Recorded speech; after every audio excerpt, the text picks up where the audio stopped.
I'm sure you've heard lots of advice on how to manifest, but what isn't as often taught is that the minute that you decide to create something that's outside of your comfort zone, and you know your current comfort zone because that's a reflection of your current life, is the minute you step outside of that comfort zone and decide that you're going to create something, all of your resistance is going to reveal itself. So in this video, we're going to learn how to identify and then move through your resistance so that you can manifest the life that you want. A lot of people are manifesting, but they're trying to manipulate things outside of themselves. And when they don't see anything different in their reality, they're trying harder, they're using more techniques, they're watching more videos, whatever it is they're doing, trying to find the answer. And that can just get really exhausting. And so I want you to get ready because I'm about to help you understand how to create what you want, even when you're experiencing resistance. Okay, so the very first step is nobody's favorite. It's acceptance. Acceptance gives you a clear sense of exactly where you are. A lot of people are scattering their energy, escaping their present moment experience, living in the past, wishing for the future, but you experience your life here in the now. Life is a series of now moments, like now, and it's where you create from. So you want to bring your energy back to the now. You want to come out of the mind stories and into the moment, acknowledging that this moment, in this very moment, you're okay. You want to come to peace with the present moment exactly as it is.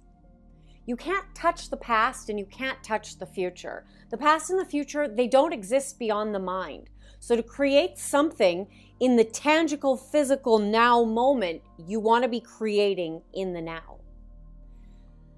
Okay, so next, to create what you want, once you have come to accept the now moment and are no longer scattering your energy and resistance to it, you want to have clarity about what it is that you want.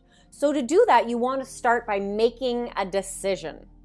You can't get to where you're going without a clear destination so that you can chart your course there. So in a future video, I'm going to explain why making a decision is really a key to creating what it is that you want. Not just about what you want. A lot of people are focused on what they don't want, and then they try to manifest into a different experience of reality from that place. When in actuality, that's a focus on not losing. That's not a focus on winning. And so what happens is that you get caught up in the limitations and you forget to really live as the person that you need to be in order to create the experience of reality that you want to have. And so I want you to take time and get really clear on what is the energetic blueprint of that future. Not just what you're going to get, but who you are. How does it feel to be that person? How do you hold yourself? How do you think about what's possible for yourself and for your potential future? And now you know where you are and where you want to go, you can begin to chart a course. We now also have this section. This is the gap between them. This gap can often be called the gap of suffering because it's in this gap where all your stories and your beliefs about why you can't create it, why it can't be easy, why it's going to be a problem, all the limitations that you have, they exist within this gap between where you are and where you want to be.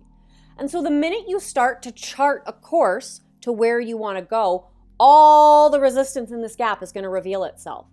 And so the thing that most people do is they either buy into these beliefs and they believe that this is reality and therefore they stay here because these become the barriers. These become the invisible rule structures that keep them stuck.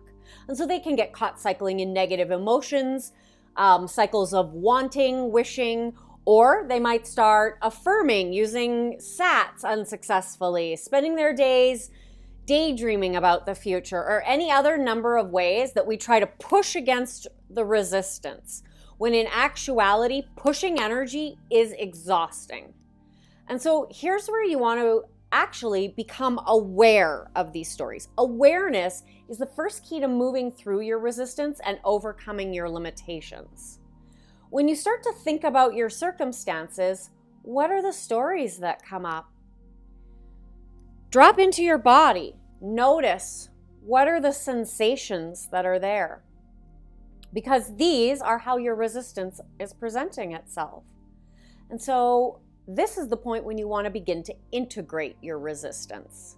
And when you do that, you allow yourself to expand to hold more energy. You expand your energy beyond any perceived limitations that you might be buying into right now. Most people increase their own resistance by fighting with the mind at the level of their thoughts or trying to get rid of a feeling. But resisting a feeling, it might get rid of it for a short term, but energy is always in motion. And what happens when you push on energy, you're only going to get rid of it for a short term. It becomes like a bomb and it's coming back for you. This is often where you're going to get reactivity and explosions. And so the unwanted thoughts that are activated by this energy in your body, you can push them away, but just like the energy and with the energy, they'll come back because they're not separate. They're as intertwined as the mind and the body. And so this is why people experience recurring fear, recurring resentment, recurring doubt, just recurring negative thinking or whatever it is because they're trying to push away, they're forcing it, or they're trying to flip thoughts or whatever it is. When in actuality, you want to begin to look at the structure of the mind that's essentially moving the energy through. So the key is to allow yourself to expand beyond that. And to do this, you want to get really present to the sensation. So most often, the sensations are going to present themselves in the throat chakra, the heart chakra, or in the solar plexus. And you want to allow that energy to be there. Now, the caveat is it's not only going to present in these three spaces. I recently had a session with a client, and her unconscious fears were presenting themselves in physical limitations. And so using this process, she was able to reduce her discomfort and increase her mobility, in addition to move towards what it is she was creating. And so when you get present with the situation, this doesn't need to take long. A lot of people are concerned about how much time this will take. This does not need to be a lengthy meditation experience. According to neuroscience, unresisted energy will move through the body in under 2 minutes. Now, if it's more than 2 minutes, either you're resisting it or you're holding on to a story that's connected to it.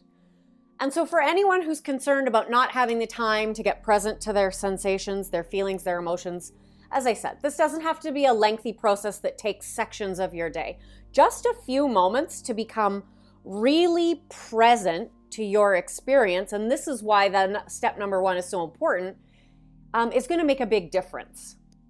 And so then you're going to want to question any of the stories that come up, because essentially emotions are just sensations in the body, but it's the stories that we tell. We don't want to feel our feelings, not because the feelings can be uncomfortable, especially if you don't have a lot of previous experience with the sensations in your body. It's like lifting weights. You don't get stronger by never picking up weights. And just like you don't get better with emotions and you don't get better with mastering the energy in your body by always rejecting engaging with your bodily sensations. And so what you want to be doing here is when you're present with this emotional experience, you want to question any of the stories that start to come up. Because as I've mentioned before, recent research has demonstrated that thoughts actually come from sensations in the body. The brain notices the dysregulation and begins to shoot off thoughts, pulling from your past and taking the context of your current moment, and it comes up with a story. And for any of you who get sucked in and deceived by your brain, I hear you. And this is also the power of being present. It allows you not to get pulled into these unconscious patterns. And so coming back to noticing the stories, you don't want to fight with the stories, flipping your thoughts, changing them and changing. You will be changing them forever because that's just the brain's story about why you're feeling a certain way.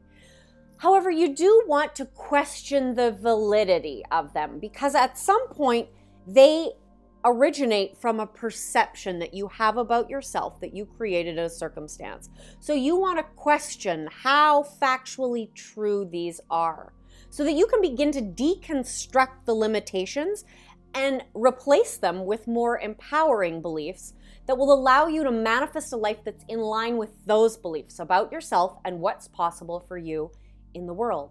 And once you have this expansive place where you've utilized this process, essentially reversing the process of the negative sensations and thoughts to experience them, release them, and bring in more positives, you then reinforce your decision. And that is how you manifest quickly through resistance. And so if you still have any questions about how to begin to apply this so that you can manifest a life from the most empowered version of yourself, you can apply to join the waitlist for my upcoming group program, or you can apply to work with me one-to-one, where you can get support and guidance so that you can begin to live like you can't fail.